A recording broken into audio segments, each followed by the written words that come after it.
গত সোমবার ঐতিহাসিক বঙ্গবিজয় বিজেপির, আর আজ মন্ত্রিসভার প্রথম বৈঠকে একের পর এক বড় সিদ্ধান্ত নিল শুভেন্দু অধিকারীর সরকার। জনস্বার্থ সুরক্ষা থেকে কেন্দ্রীয় প্রকল্প কার্যকর করার সিদ্ধান্ত নিল রাজ্য।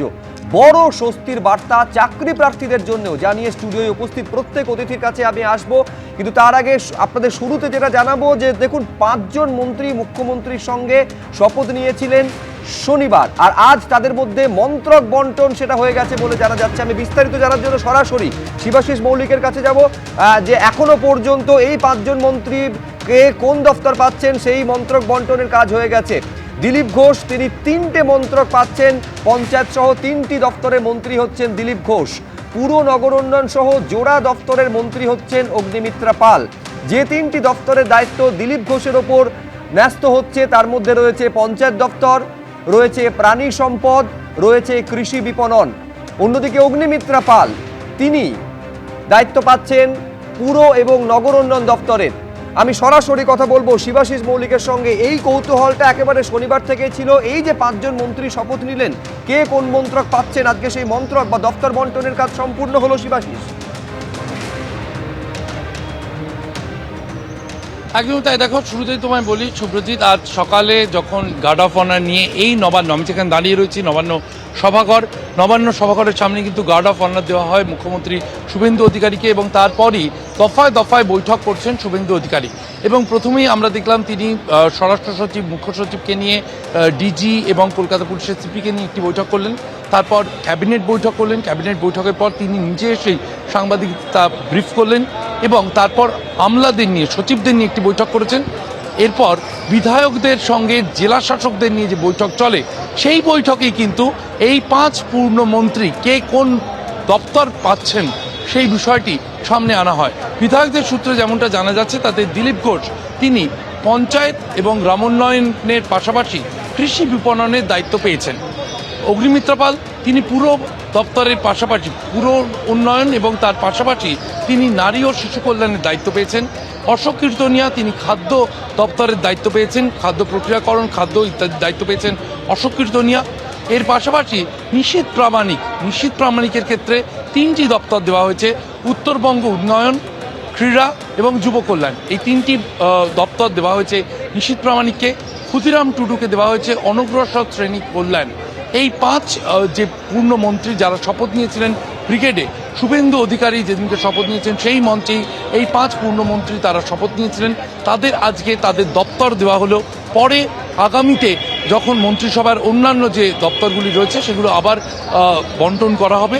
কিন্তু আপাতত যে পূর্ণমন্ত্রীরা ইতিমধ্যেই শপথ নিয়েছেন তাদের কাজ দেওয়ার জন্য তাদের যে দপ্তর তা কিন্তু বন্টন করে দেওয়া হয়েছে, এমনটাই বিধায়কদের সূত্রে জানা যাচ্ছে। নবান্ন সভাঘরে এই বৈঠক শেষ হবার পর তারপরই কিন্তু পুলিশ কর্তাদের সঙ্গে বৈঠকে বসেছেন মুখ্যমন্ত্রী। আপাতত একে একে বিধায়করা বেরিয়ে আসছেন, সেই ছবি আমরা দেখতে পাচ্ছি। এবং তাদের সূত্রে যা জানা যাচ্ছে তাতে পূর্ণমন্ত্রী যারা ইতিমধ্যে শপথ নিয়ে নিয়েছেন তাদের কিন্তু দপ্তর বন্টন করে দেওয়া হয়েছে, এমনটাই আপাতত জানা যাচ্ছে এই বৈঠক সূত্রে। সুব্রজিৎ, বেশ, আপাতত তোমাকে শিবাশিস ধন্যবাদ। পরপর গুরুত্বপূর্ণ বৈঠক শুভেন্দু অধিকারী করেছেন। আপনারা জানেন যে বিধায়কদের সঙ্গে বৈঠক, আর প্রথম বৈঠক করেছেন ক্যাবিনেট মিটিং এই মন্ত্রীদের সঙ্গে। কি বলেছেন একবার শুনবো। দিলীপ দাকে 3টে মন্ত্রক দেওয়া হয়েছে, অগ্নিমিত্রাকে 2টা দেওয়া হয়েছে, নিশীথ প্রামাণিককে ওটা উত্তরবঙ্গের দায়িত্ব দেওয়া হয়েছে, অশোক কীর্তনিয়াকে দেওয়া হয়েছে আপনার খাদ্য দপ্তরে। এই ধরনের 5টা ভাগ করা হয়েছে। প্রত্যেককেই 2-3টে করে দপ্তর দেওয়া হয়েছে। সম্মানীয় দিলীপ ঘোষ মহাশয়কে এগ্রিকালচার অ্যান্ড মার্কেটিং দেওয়া হয়েছে, তার সঙ্গে আরও দেওয়া হয়েছে অগ্নিমিত্রা দিদিকে দেওয়া হয়েছে নারী ও শিশু কল্যাণ বিভাগ, আমাদের অশোক কীর্তনিয়াকে দেওয়া হয়েছে খাদ্য প্রক্রিয়াকরণ দপ্তর, ক্ষুদিরাম টুডুকে দেওয়া হয়েছে SC/ST ওয়েলফেয়ার, আর নিশীথ প্রামাণিককে দেওয়া হয়েছে ইউথ অ্যাফেয়ার্স। আমি আবার বলছি যে আজকে নিঃসন্দেহে সব থেকে গুরুত্বপূর্ণ বিষয় এটাই, কারণ কৌতূহল এই বিষয় নিয়ে ছিল যে কে কোন মন্ত্রক পাচ্ছেন।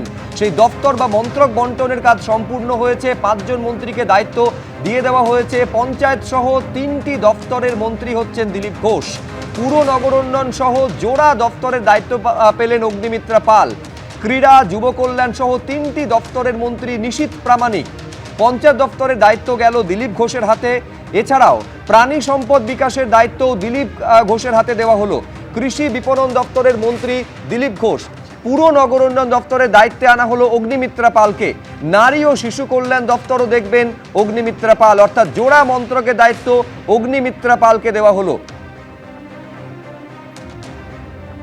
প্রথম বিজেপি সরকারের প্রথম খাদ্যমন্ত্রী অশোক কীর্তনিয়া, ক্রীড়া দপ্তরের সঙ্গে উত্তরবঙ্গ উন্নয়ন মন্ত্রী নিশীথ প্রামাণিক। ক্রীড়া দপ্তর ছাড়াও যুব কল্যাণ দপ্তরের দায়িত্বে নিশীথ প্রামাণিক। আদিবাসী উন্নয়ন দপ্তরের দায়িত্বে ক্ষুদিরাম টুডু।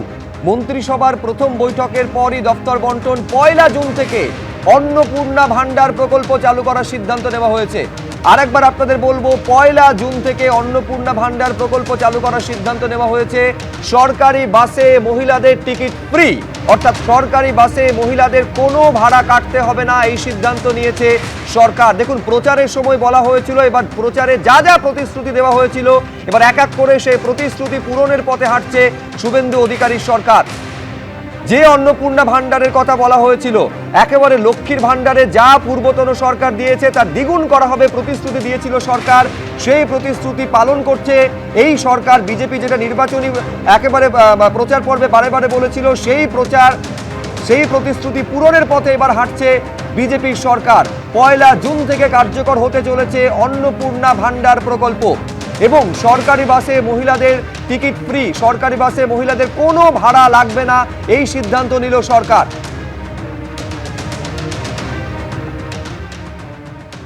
আমি একেবারে নিঃসন্দেহে শুরুতেই সায়ন্তন বসুর কাছে এই কারণে আসবো যে আমার মনে আছে যে একেবারে নরেন্দ্র মোদী যখন প্রচার করেছিলেন তিনি বলেছিলেন মোদি কা গ্যারান্টি, এবং সেইগুলো যে শুধুমাত্র প্রচারের ফানুস ছিল না, যেমনভাবে প্রচার করেছিল তৃণমূল কংগ্রেসের সায়ন্তনদা যে সংকল্পপত্র হোক বা গ্যারান্টির কথা হোক, এগুলো সবগুলো হচ্ছে ফানুস, দুদিন পরে ফুস হয়ে যাবে। আজকে প্রথম মন্ত্রিসভার বৈঠকে একের পর এক সেই সিদ্ধান্ত বা সেই প্রতিশ্রুতিগুলো পালনের পথে শুধু হাঁটছে বিজেপি সরকার, এমনটা নয়। টাইম বাউন্ড সিচুয়েশনের মধ্যে নির্ধারিত সময়ের মধ্যে কার্যকর করা হবে, সেই সিদ্ধান্তও গৃহীত হয়েছে। আপনাকে একটা বোধহয় আপনার মিস করেছেন, সেটা হচ্ছে আজকে মন্ত্রিসভা আর একটা গুরুত্বপূর্ণ সিদ্ধান্ত নিয়েছে যে আয়ুষ্মান ভারতে একেবারে আমরা সেই বিষয়ে আসবো। ঠিক, এবং ভারতীয় জনতা পার্টি যা যা প্রতিশ্রুতি দেয় সেগুলো পালন করার জন্য বদ্ধপরিকর থাকে, এটাও সেটা এবারের সিদ্ধান্ত তার প্রমাণ। মহিলাদের জন্য যে সরকারি বাস সেটা ফ্রি, যেটা আগের সরকারে ছিল না, 1,500 টাকাটা 3,000 টাকা হবে। আর একটা যেটা বড় সিদ্ধান্ত এই সরকার নিয়েছে, যেটাও আপনি বললেন না, সেটা হচ্ছে 5 বছরের বৃদ্ধি হলো বয়সের সীমা সরকারি চাকরির ক্ষেত্রে বলা হয়েছে, প্রত্যেকটা বলা হয়েছে, বারে বারে দেখানো হচ্ছে, ধীরে ধীরে প্রত্যেকটা আমি বিষয় আলোচনাতে বলছি 5 বছরের বৃদ্ধি করা হয়েছে। এটারও কারণ আমি বলি, কারণটা হচ্ছে তৃণমূল কংগ্রেস সরকারের আমলে বিভিন্ন চাকরি থেকে যোগ্যরা বঞ্চিত হয়েছেন, তাদের বয়সটা বেড়ে গেছে। আপনি দেখুন এসএসসি পরীক্ষাগুলো হতে পর্যন্ত পারেনি, তা মানুষ এরা তো কোনো দোষ করেনি, তারা তো অপরাধী নন, তা এদের বয়সটাকে ফিরিয়ে দেবে। তার জন্য বিজেপির প্রতিশ্রুতি ছিল যে আমরা ক্ষমতায় আসলে আমরা এই যোগ্য প্রার্থীরা যাতে আবার পরীক্ষায় বসতে পারেন, তার জন্য 5 বছর বয়সটা সীমাটা বাড়ানো হবে। সেটা আজকে সরকার করেছেন। ভারতীয় জনতা পার্টি সরকার একই সঙ্গে 3,000 টাকার যে সিদ্ধান্ত হয়েছে সেটা হয়েছে। এবং সবথেকে বড় কথা, আজকের দিনে পশ্চিমবঙ্গের যে আইন শৃঙ্খলার অবস্থাটা ভয়ঙ্কর রূপে গেছিল, সেটার জন্য ইতিমধ্যে আজকে মুখ্যমন্ত্রী কিন্তু দেখুন বলতে গেলে এক প্রকার কাজের দিনের আজকে প্রথম দিন সমস্ত ডিএম এসপিকে ডেকেছেন, তারা এখন মিটিং করছেন নবান্নতে। একই সঙ্গে তার আগে যারা আধিকারিক আছেন, আমলা আছেন, তাদের সঙ্গে মিটিং হয়েছে, কারণ আইন শৃঙ্খলাতে কোনো রকম ঢিলেমি দেওয়া যাবে না। মহিলাদের সুরক্ষা, সাধারণ মানুষের সুরক্ষা, এটা আমাদের নির্বাচনী প্রতিশ্রুতি ছিল। আমরা আমাদের কাজ করতে, আমাদের সরকার মাননীয় মুখ্যমন্ত্রীর নেতৃত্বে যে প্রতিশ্রুতি দিয়েছি তা পালন করতে আমরা বদ্ধপরিকর। আজকের দিনে কিন্তু তার ফিজিক্যাল এভিডেন্স হচ্ছে এটা, যে যা যা বলা হয়েছে সেটা করা হবে। চিন্তা থাকলে, চেষ্টা থাকলে টাকারও সমস্যা হয় না, সেই টাকারও ব্যবস্থা হবে। এবং দেখবেন আমরা যা যা বলেছি মানুষকে আমরা সেই কাজ করে দেখাবো, মানুষকে সেই সুযোগ আমরা দেব, সেই উপলব্ধিও মানুষের হবে। না, আমি বলছি নন্দিনীদি, আমি বলছি তৃণমূল যখন প্রচার করেছিল প্রথম বক্তব্য ছিল এই যে লক্ষ্মীর ভান্ডার আপনারা পাচ্ছেন, বিজেপি ক্ষমতা এলে লক্ষ্মীর ভান্ডার বন্ধ করে দেবে, সামাজিক প্রকল্প যা যা পাচ্ছেন সব বন্ধ হয়ে যাবে। আজকে দ্ব্যর্থহীন ভাষায় মুখ্যমন্ত্রী জানিয়ে দিয়েছেন সামাজিক প্রকল্প সেটা 30 বছর পুরনো হতে পারে। মানে শুধু তৃণমূল নয়, বাম সরকারের আমলেও জনস্বার্থ রক্ষাকারী কোনো সামাজিক প্রকল্প, জনহিতকর কোনো প্রকল্প যদি থেকে থাকে সেটাও চলবে। এবং এইটা খেয়াল করুন যে অন্নপূর্ণা ভান্ডার যেখানে যে পরিমাণ তারা টাকাটা পান সেটা দ্বিগুণ করে দেওয়া হচ্ছে, সেইটা 11 তারিখে ঘোষণা হচ্ছে, 1 মাসেরও কম সময়ের মধ্যে 1 জুন থেকে সেটা কার্যকর হয়ে যাবে। দেখুন, আজকে আমি এখানে যে এসেছি এটা তো একটা সাধারণ মানুষের তরফ থেকে, আমি তো কোনো পার্টির সঙ্গে যুক্ত নই, আমি একজন সোশ্যাল অ্যাক্টিভিস্ট। আমি প্রথমে আজকে শুভ্রজিৎ একটা কথা বলতে চাইব যে অনেক বছর বাদে বোধহয় পশ্চিমবঙ্গ ভারতবর্ষের সঙ্গে যুক্ত হলো, তাই না কি? আমরা ছোটোবেলা থেকে একটা শুনে আসি আমাদের কেন্দ্রীয় বঞ্চনা, তো সেই দিনটা বোধহয় আমরা শেষ করলাম মনে হয়, যেটা আমার, যে ভারতবর্ষে যে যে জিনিসগুলো চলে, যে যে আইনগুলো চলে, আমরা বোধহয় তার মধ্যে ঢুকলাম। আজকে আরও একটা জিনিস হলো যে এই যে বিএনএস চালু হয়েছে প্রায় 2-3 বছর হয়ে গেল, কিন্তু পশ্চিমবঙ্গে কিন্তু সেই বিএনএসটাকে ঠেকিয়ে রাখা হয়েছিল, সেটা কিন্তু পশ্চিমবঙ্গে চালু হতে দেওয়া হয়নি। আজ থেকে কিন্তু আমরা বিএনএসের আওতাতেও ঢুকলাম, কারণ এই যে বিএনএসটা চালু হয়েছে এর একটা সিস্টেম আছে, জানো তো, যে পশ্চিমবঙ্গে যে ল কমিশন তার কাছে আসবে, ল কমিশন সেটায় মানে স্ট্যাম্প দেবেন, দিয়ে বিভিন্ন থানায় পাঠানো হবে, তারপরে এখানে ওইটা চালু হবে। এতদিন কিন্তু সেটা চালু হতে দেওয়া হয়নি, কারণ আমি একটা এমন বিষয় নিয়ে কাজ করি যে আমি তার অভিঘাতটা টের পাচ্ছিলাম, যে এখানে যখনই কোনো কেস আসছিল, ধরুন সেটাকে 498A ব্র্যাকেটে বিএনএস 85-86 বলে চালানো হচ্ছিল, কিন্তু আজ থেকে আর সেই ব্যাপারটাও রইল না। এটাও কিন্তু একটা খুব বড় পদক্ষেপ, অর্থাৎ আমরা সারা ভারতবর্ষের সঙ্গে এক হলাম। ভারতবর্ষ জুড়ে যদি বিএনএস চলে, পশ্চিমবঙ্গেও বিএনএস চালু হলো। আর একটা কথা বলতে চাই, এটা কিন্তু একদম কেউ ভাববেন না যে আমি কোনো দল করি, কিন্তু আমার একটা জিনিস মনে হচ্ছে, যেটা আমরা আলোচনাও করছিলাম, রবীন্দ্রনাথ দাস, সায়ন্তন দাকে বলছিলাম, আমি না সাধারণ মানুষের মধ্যে একটা খুশি দেখতে পাচ্ছি। খুশিটা সাধারণ মানুষ থেকে সরকারি কর্মী, আধিকারিক সবার মধ্যে কিভাবে ছড়িয়ে পড়েছে, এইটা আমি ধীরে ধীরে অনুষ্ঠান যত এগোবে দর্শকদের সামনে রাখবো। কিন্তু একটা জায়গায় কেন্দ্রীয় বঞ্চনার কথা বলছেন, আমি বলছি বিশ্বনাথ দা, রাজ্যের তরফেও তো এই যারা ধরুন এই সরকারি প্রকল্পের সুবিধা পাচ্ছেন তাদের সঙ্গেও কি বঞ্চনা করা হয়নি? আপনি কি, এটা আমাদের প্রায়ই শুনতে হয়েছে যে লক্ষ্মীর ভান্ডার পেতে হলে তৃণমূল কংগ্রেসকে ভোট দিতে হবে। আজকে সেই জিনিসটা অন্নপূর্ণা ভান্ডার 1 জুন থেকে চালু হচ্ছে, শুধু তাই নয়, শ্রমিক ভট্টাচার্য বলছেন যে এইটা বিজেপির সরকার হবে না, এটা পশ্চিমবঙ্গ রাজ্য সরকার হবে। মানে দল এবং সরকারের মধ্যে স্পষ্ট বিভাজন কিন্তু সমন্বয়, এইটাও সমানভাবে থাকবে। এটাই তো চাইছি, মানে বছরকে বছর সমালোচনা করেছি মমতা বন্দ্যোপাধ্যায়ের, কারণ উনি রাজনীতি এবং প্রশাসনকে গলিয়ে ফেলেছিলেন। রাজনীতিকে দলীয়করণ শুধু করেননি, ব্যক্তির সাথে, পরিবারের সাথে তিনি ব্যবহার করেছিলেন প্রশাসনকে। ফলে সেই জায়গা থেকে মুক্তি যদি শুভেন্দু অধিকারী দিতে পারেন, তার থেকে কিছু ভালো হতে পারে না। কিন্তু আমি যে এই জায়গাটা ধরতে চাই, দেখো, এ রাজ্যে নিরাপত্তার সাথে কিন্তু সমঝোতা করা হয়েছে। এ রাজ্যের বিএসএফ এর যে জমি, দিনের পর দিন কেন্দ্রের তরফ থেকে চেষ্টা করেও কিন্তু জমি পায়নি, মমতা বন্দ্যোপাধ্যায় সহযোগিতা করেনি। এটা কেবলমাত্র রাজনৈতিক অভিযোগ নয়, এটা সর্বস্তর থেকে কিন্তু এই অভিযোগটা এসেছিল যে আমাদের সীমান্ত সুরক্ষার জন্য খুব ইম্পর্টেন্ট হলো মানে জমি দেওয়া, রাজ্য সরকারের এখতিয়ারের মধ্যে পড়ে, এবং সেখানে কাঁটাতারের বেড়া দিয়ে নিরাপত্তা নিশ্চিত করা, অনুপ্রবেশকারী নিশ্চিত করা। আমরা খাগড়াগড় থেকে শুরু করে একের পর এক বোম ব্লাস্ট দেখেছি, জেএনবির সংযোগ দেখেছি, আমরা বাংলাদেশের মৌলবাদী শক্তি কিভাবে এ রাজ্যে বারবার হানা দিয়েছে সেটা দেখেছি, এবং ভারতবর্ষের বিভিন্ন প্রান্তে ছড়িয়ে পড়েছে সেটাও জানি। ফলে জাতীয় নিরাপত্তার প্রশ্নের সাথে কিন্তু মমতা বন্দ্যোপাধ্যায় বারবার কম্প্রোমাইজ করেছিলেন।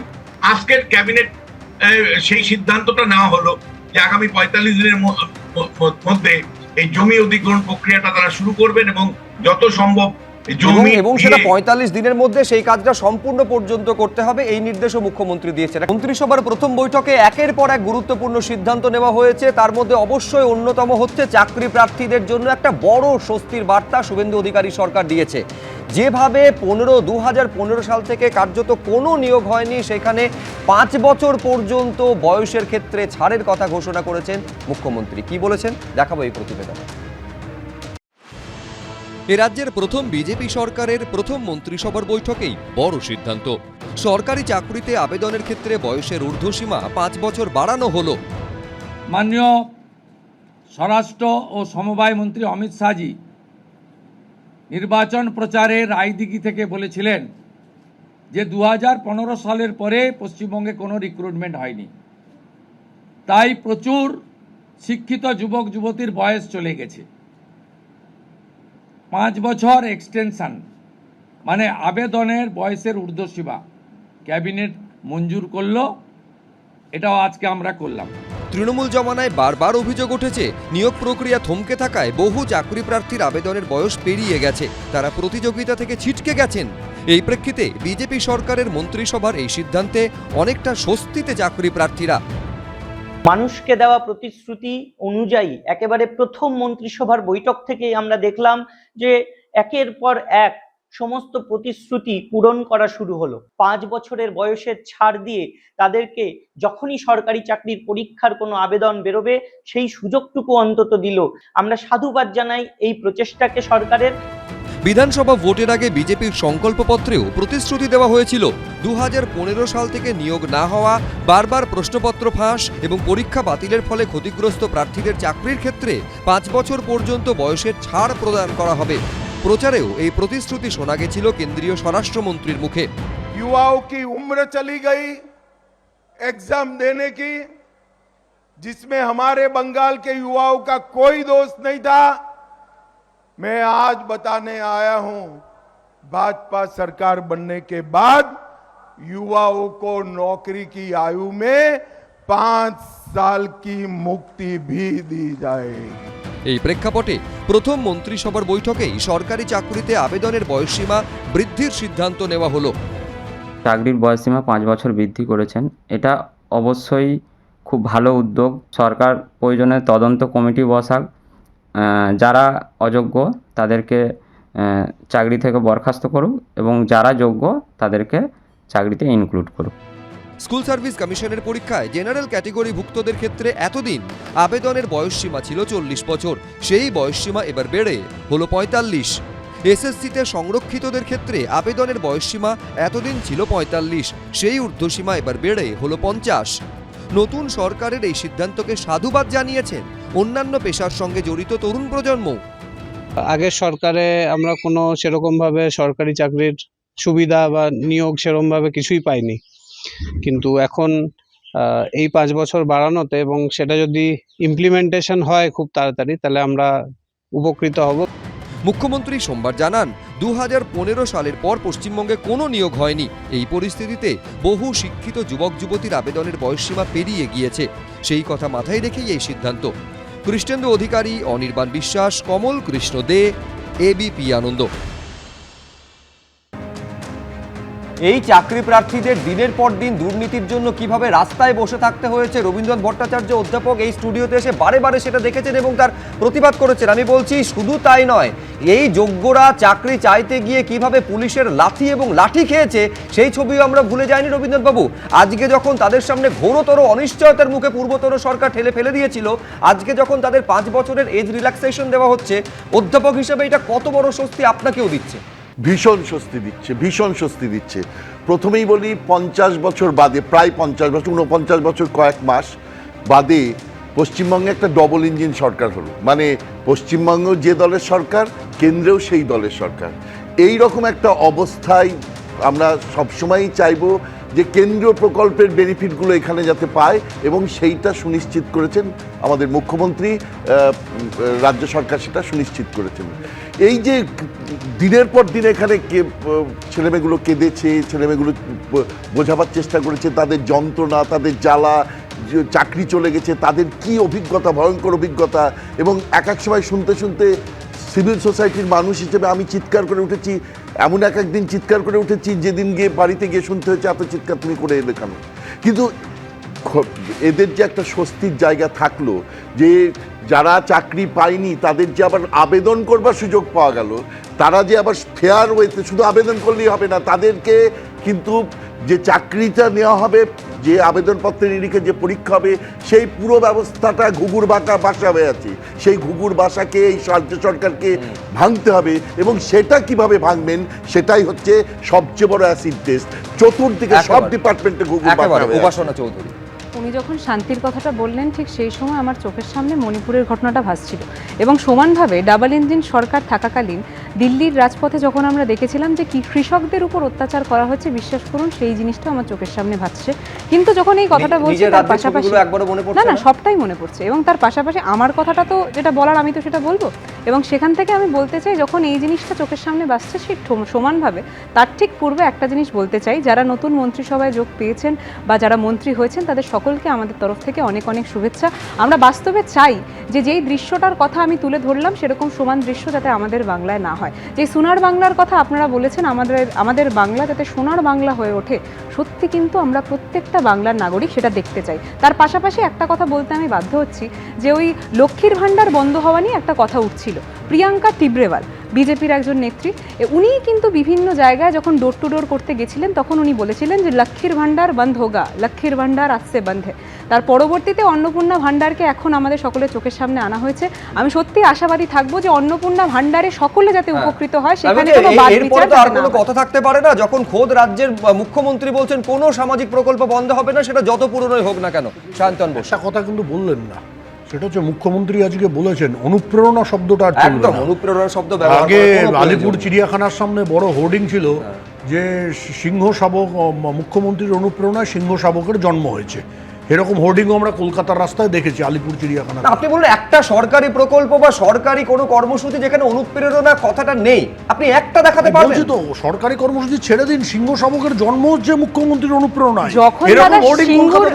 যখন দাদা সিঙ্গুর স্ট্রাইক হয় আমি যেটা সময় কিন্তু আমরা এই জিনিসটা দেখেছি কিভাবে গোটা বিষয়টা গোটা প্রচারটা প্রধানমন্ত্রীর নামে চালানো হয়েছে, মোদি বাবুর মুখ দিয়ে, তার পরবর্তীতে বিজেপির বিভিন্ন লোকজন প্রচার করেছে। এই জিনিসটা কিন্তু আমাদের মনে আছে। এই ধরনের স্লোগান সেটা অসুস্থ সরকারের নিদর্শন ছিল। একটা সুস্থ সরকার মানুষের পাশে 24 ঘন্টা থাকবে এবং যা প্রতিশ্রুতি দিয়েছিল মিথ্যা কথা নয়, আমরা সে কাজ করতে এসেছি, মানুষের আশীর্বাদ নিয়ে 15 লক্ষ টাকা এখনো ঢুকলো না। একদম চিন্তা করবেন না, একদম চিন্তা করবেন না। বিশ্বনাথ চক্রবর্তী কিছু বলতে চাইছেন? 15 লক্ষ টাকা না, আমি বলছি যে সবচেয়ে মানে এর পাশাপাশি একটা বড় সিদ্ধান্ত প্রশাসনিক সংস্কারের জায়গা থেকে গুরুত্বপূর্ণ। তোমার স্টুডিওতে দিনের পর দিন বলেছি এ রাজ্যের আমলাদের মানে রিটায়ারমেন্টের কোনো এজ নেই। 60 বছরের পরে আইএস আইপিএস দের মমতা বন্দ্যোপাধ্যায় কার্যত তার রাজনীতির জন্য উপদেষ্টা করে রাখতেন, ওএসডি করে রাখতেন, বিভিন্ন পদে রাখতেন, এবং পরিষ্কার একটা পলিটিক্যাল কারণে উনি রাখতেন, যার ফলে প্রশাসনের চেনটা নষ্ট হতো। কি জুনিয়র যারা তাদের পদোন্নতি অনেক সময় হতো না, পদোন্নতি হলেও ওই সিনিয়র আমলাদের জন্য অনেক সময় তারা স্বাধীনভাবে কাজ করতে পারতেন না। আজকে শুভেন্দু অধিকারী মুখ্যমন্ত্রী হিসাবে সেই মানে অভিশাপ থেকে আমাদের মুক্ত করলেন। উনি আজকে পরিষ্কার বলেছেন 60 বছর বয়স হয়ে গেছে এমন আমলা যারা নিয়োগ হয়েছিলেন তাদের কাজ শেষ হলো, তাদের কাজ টার্মিনেট করা হলো। আর একই সাথে এই যে মমতা বন্দ্যোপাধ্যায়কে ভজনা করলেই একটা করে উপদেষ্টা হয়ে যেতেন, একটা বিভিন্ন জায়গাতে পদে বসতেন। এটা অন্ততপক্ষে একটা বার্তা উনি পরিষ্কার দিয়েছেন যে ভাই অন্ততপক্ষে এই মানে তোষামত করে যে পদগুলো বিভিন্ন চেয়ারম্যান পদ থেকে বিভিন্ন ধরনের যে সংস্থাগুলো আছে যেগুলো নমিনেটেড মানে গভর্নমেন্ট নমিনেট করে, সেই নমিনেট সংস্থাগুলোর যারা দায়িত্বে আছেন তাদেরকেও কিন্তু টাটা বাই বাই করে দিয়েছেন। আমি বলছি শুধুমাত্র এইটা একেবারে কিভাবে খোলা হাওয়া বয়ে গেছে সরকারি কর্মচারীদের মধ্যে এইটা স্পষ্ট। তার কারণ যে মুহূর্তে সচিবদের সঙ্গে বৈঠকে মুখ্যমন্ত্রী বলছেন অনুপ্রেরণার শব্দটা ব্যবহার করার কোনো প্রয়োজন নেই, উল্টে একথা বলছেন সচিবদের কোনো সুচিন্তিত মতামত থাকলে আপনারা সরকারকে দেবেন। আপনি ভাবুন কয়েক মাস আগে পর্যন্ত এইটা তৃণমূল সরকারের আমলে কল্পনা করা যেত। 60 বছরের পরে আর কোনো রকম আমি বলছি রিঅ্যাপয়েন্টমেন্ট এটা হবে না, এইটা তো একটা মোসাহেবি কালচার শুরু হয়েছিল, সেইটারও একেবারে ইতি টানলো শুভেন্দু অধিকারী সরকার। একমত হবেন নন্দিনীদি? একদম। কারণ কি বলুন তো, যেটা আরেকটা ব্যাপার হয় এতে যে অনেক তো আছেন যারা যোগ্য বা অল্প বয়সী, তাদের মধ্যেও তো একটা হতাশার সৃষ্টি হয় এই কারণে। এবং আরেকটা যেটাই বিশ্বনাথদা একদম ঠিক বলেছেন যে যখনই আপনি এরকম মানুষদের এক্সটেনশন দেন, কি হয় বলুন তো, তারা আপনার কাছে একটা বশংবদ হয়ে পড়েন যে আমাকে এক্সটেনশন দেওয়া হয়েছে, মানে এনার কাছে আমি একটা দায়বদ্ধ হয়ে রইলাম যে মানে তখন তো আপনারা চাকরির বয়স নেই, আপনি যা পাচ্ছেন সেটাই তো উপরি, কাজী আমার এনার কাছে একটা দায় থেকে যায়। আপনার সমর্থনে আমি একটা তথ্য দিই। বিগত মুখ্যমন্ত্রীর অফিসে ছিলেন শ্রী গৌতম সান্যাল, নাম করে বলছি। রেলমন্ত্রী যখন মমতা বন্দ্যোপাধ্যায় ছিলেন, তখন গৌতম সান্যাল ইন্ডিয়ান রেলওয়ে সার্ভিসের অফিসার হিসেবে ওখানে কাজ করতেন, স্বাভাবিকভাবেই করেছেন। তারপরে 60 বছর বয়সের জন্য রিটায়ার করে গেছেন। রেলমন্ত্রী মমতা বন্দ্যোপাধ্যায় ছিলেন আজ থেকে 20 বছর আগে। তাহলে সেই ভদ্রলোকের এখন তো 80 বছর বয়স প্রায়। ওটাই, মানে তখন আপনি তো মানে আপনার তখন আর চাকরিটা তো থাকছে না, কিন্তু তার বদলে আপনি যেগুলো পাচ্ছেন, পার্কস পাচ্ছেন, কি টাকা পয়সা পাচ্ছেন, ওটাই তো উপরি। তো তার ফলে যিনি আপনাকে দিলেন তার প্রতি আপনার একটা থাকবেই মানে দায়বদ্ধতা, শ্রদ্ধা, আনুগত্য, এবং তার ফলে তার হয়তো অনেক কিছু ভুল জিনিসও আপনি তখন দেখবেন না, মানে মনকে চোখ ঠাড়া করবেন বা প্রতিবাদ করবেন না। তার ফলে এরকম একটা চারপাশে আপনার তৈরি হবে যারা এইরকম একটা পরিস্থিতি যেখানে সরকারি আমলা থেকে কর্মচারীদের মধ্যে একটা কেন বারবার খোলা হওয়ার কথা বলছি, তার কারণ তারা পর্যন্ত সরকারকে কোনো একটা গঠনমূলক কাজের ক্ষেত্রে তারা তাদের সুচিন্তিত মতামত পর্যন্ত দিতে পারবে, যেটা গত 15 বছরের সরকারে কোথাও কখনো কি কল্পনা করা গেছিল? নিঃসন্দেহে এটাও একটা কি পরিবর্তন নয়? সায়ন্তন বসু, যেটা বিষয় আপনি তুলেছিলেন যে মুখ্যমন্ত্রী সচিবদের বলেছেন আপনি পরামর্শ দিন, আপনি সাজেশন দিন। আর আমাদের রাজ্যের আগে যিনি মুখ্যমন্ত্রী ছিলেন তিনি সিধুবাবু, কানুবাবুর সঙ্গে ডহরবাবুকেও খুঁজে আনতে বলেছিলেন তৎকালীন মুখ্য সচিব সমর ঘোষকে। কোনো আইএএস ডব্লিউবিসিএস এর সাহস হয়নি ওইখানে ধর্মতলা চত্বরে বসে উঠে বলা যে সিধুবাবুর পরিবার পাওয়া যেতে পারে, কানুবাবুর পরিবার পাওয়া যেতে পারে, ডহরবাবু বলে কেউ নেই। রবীন্দ্রনাথ ভট্টাচার্য, হ্যাঁ, আমরা আশা করব যে বিভিন্ন দপ্তরের শুধুমাত্র এই যে ঘোষণাগুলো সেখানেই থেমে থাকবে না, ঘোষণাগুলোকে বাস্তবায়ন করাটা হচ্ছে সবচেয়ে বড় কাজ। এবং সেই জায়গায় কিন্তু একটা হিমালয়ান টাস্ক দাঁড়িয়ে আছে, সেইটা কত সুচারুভাবে দক্ষতার সঙ্গে এই রাজ্য সরকার করতে পারছে, কারণ যেখানে গুগুর বাসা প্রত্যেকটা ডিপার্টমেন্টে হয়ে আছে, সেইটাই এখন আমাদের রাজ্যবাসী একেবারে দুর্নীতিটাকে ভাঙতে হবে। দ্রুত বিশ্বনাথ চক্রবর্তী, ওয়ান লাইনার।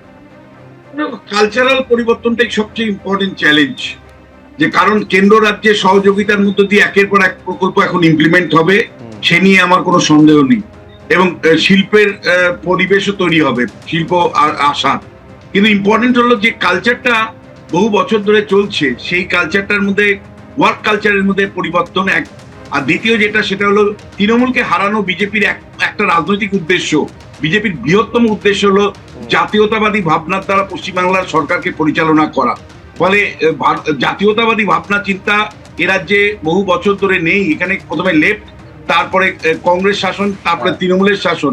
ফলে ন্যাশনাল ভাবনা চিন্তা বা জাতীয়তাবাদী ভাবনা চিন্তার দ্বারা সরকার পরিচালনা করা, তার অভিমুখ তৈরি করা। একেবারে বিশ্বনাথ চক্রবর্তী একটা জায়গায় ইমপ্লিমেন্টেশনের কথা বলছেন। এই সরকার যে শুধু ঘোষণার মধ্যে থেমে নেই, ইমপ্লিমেন্টেশনের পথে হাঁটছে, সেটা আরো একবার করে দেখাচ্ছেন শুভেন্দু অধিকারী। তার কারণ অন্নপূর্ণা ভান্ডার সেইটা এবার কার্যকরী হতে চলেছে। এবিপি আনন্দ, এগিয়ে থাকে, এগিয়ে রাখে।